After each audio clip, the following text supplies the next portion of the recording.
Child, let me tell y'all, Brian did not know what he was walking into. Child, the whole family read him. Let's get into it. Everybody needs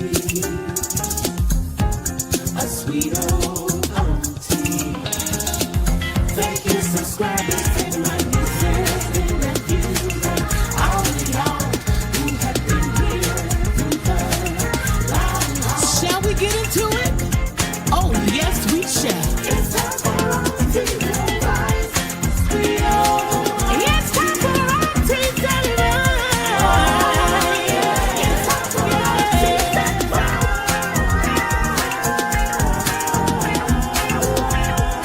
Sweet old Auntie Advice.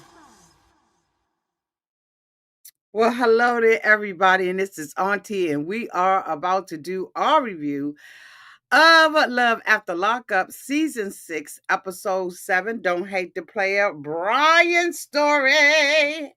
Child, let me tell you, he was absolutely not prepared for this read that he got downtown to Brooklyn's house. So on this episode, Brooklyn is in the midst of giving him his welcome home party, and all of the family is there and everything. And honey, Brian is just not ready. Okay, hello there, Beverly, for what is about to happen. So of course, she was talking about him in the earlier episodes, with her friends and her, her brother. And they really wasn't feeling him. So of course he gets there. She does not prepare him, doesn't prepare him at all for what he is about to walk into. She wants him to be able to speak for himself, and all that kind of stuff, right? And so, of course, we know her brother, right, who already had a lot to say about him, walked up on him, right? And so, the two of them went downtown to the house so that they could have a conversation with each other. And that did not, honey, that did not work out well for him at all.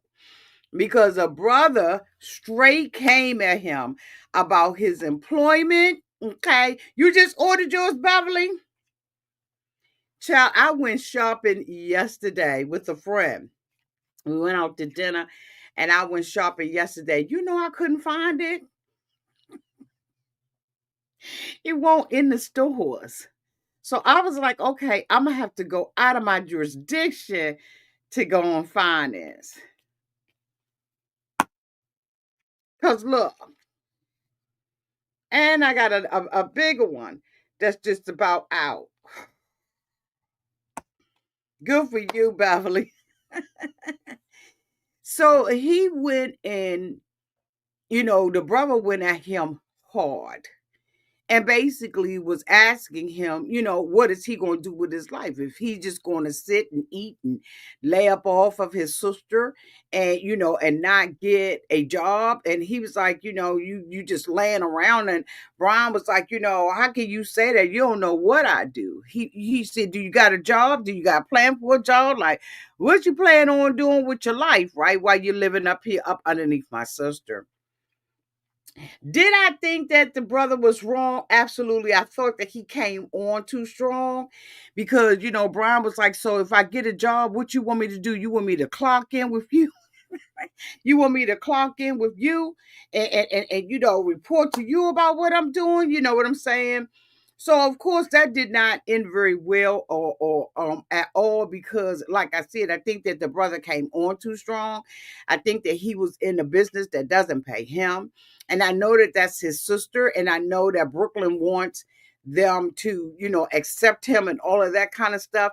But she never got a buy-in from the brother, even in front of her friends. So why would she think that, he would buy in now having seen the man? And so, of course, her father comes over. They all seem a little ghetto.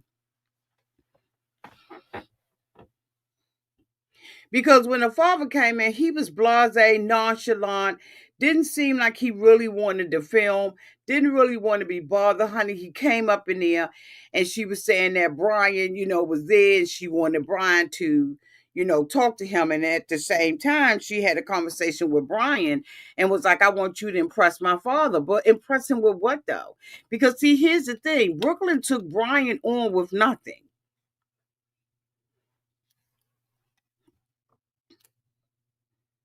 With an expectation that her family takes him on with nothing. And so, what does Brian have to impress the father with?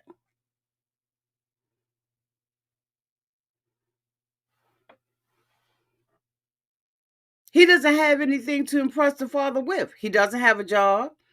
He got out of the halfway house. He's living with her and her daughter. And last week, I did not like the stuff that went down, and a lot of you all said the same thing. We didn't like it last week. He doesn't have any goals, and it doesn't appear that she wants him to have any goals. And then when the father and the brother come, then you should have gave him a script, something to go off of, because he's out here drowning on his own. So when the father comes, she's like, Dad, I want you to meet Brian. I want y'all to get along with each other. I want you to talk to him. And so Brian is like out there on the grill. When the last time he grilled something? If ever. He didn't even know the temperature, that he could cook meat on the grill. Anyway, the father was like, I'm gonna go ahead on down here and eat my little food. And if he come down, then he come down. If he come in and meet me, he come in and meet me. If he don't, he don't. So Brian goes in and has a conversation with the father, right, y'all? And the father's eating his plate.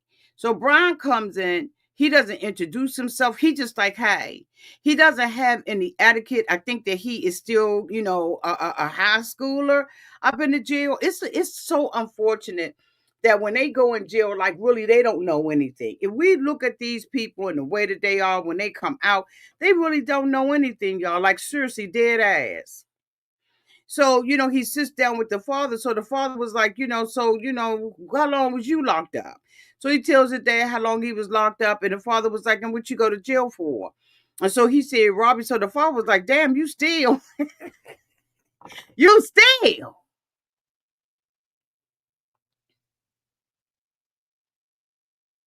You a thief. And y'all, I don't mean no harm, but that's exactly how I be looking at him.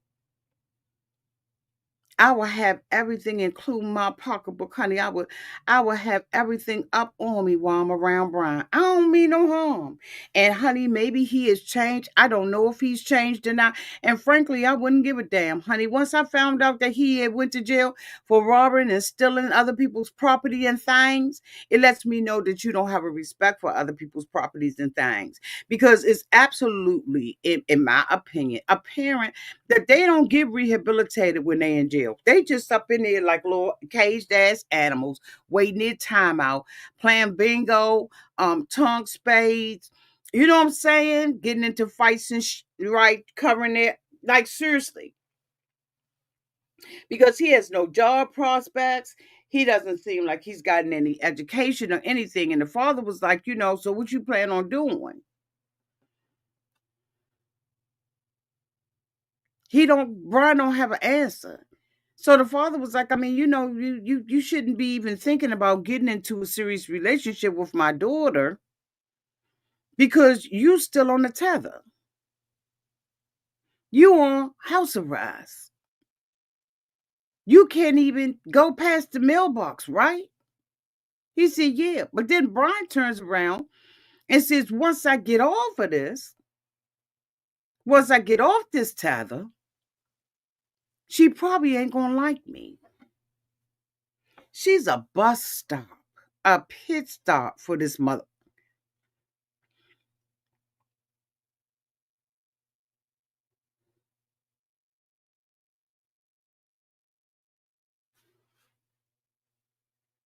He don't have a plan.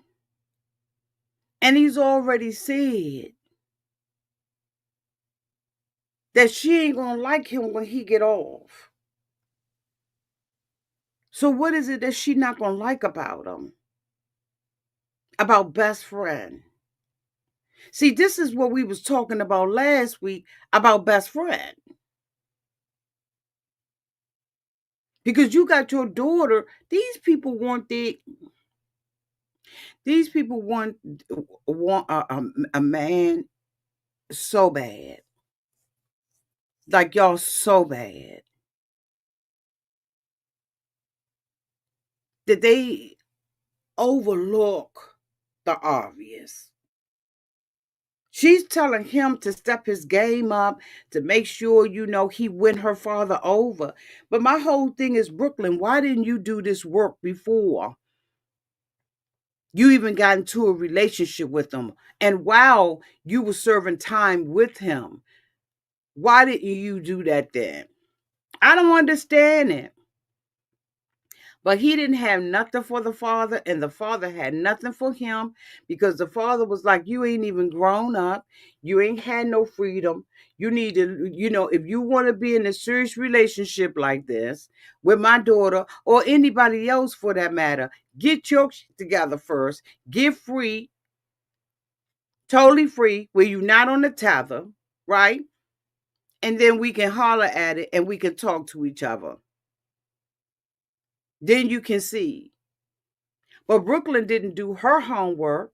Neither did she do the work with her family. Her family is not feeling him at all. And even though the brother came off wrong, right? He was, loud and wrong and strong. I'm just asking you a question. I can't ask you a question. You can ask a question, but you can be respectful about it. And the thing about it was the brother really wasn't asking questions. The brother was making accusations. If you don't get the fuck out of here with your little chick look at, get a little picket fence looking teeth. I wasn't feeling his disrespectful ass at all, honey. I was just thinking whether or not the dog can get out through the cracks in his teeth out the front yard with his picket fence looking mouth ass out. Anyway, it's time for me to get out of here. Y'all let me know downtown in the comment section what y'all thought about Brooklyn and Brian. What you saying, boo? How does he settle for this? I'm legit content being alone. I'm legit content being alone than in a situation like this. Absolutely. Brian and the brother has the same attitude. Brian and the brother. Yup. Is it me or does Brian seem to not be all the way there? Ain't none of them all the way there. Anyway, y'all, I'm going to get out of here. I'm breaking these down in segments so y'all can look at who y'all want to look at and who you don't want to look at. We are coming up next with more videos. So make sure that you have that subscribe button pushed and the notification bell so that when I go live, you go live right along with me. Until we meet again, y'all be safe out there in those streets and in the water. Bye, y'all.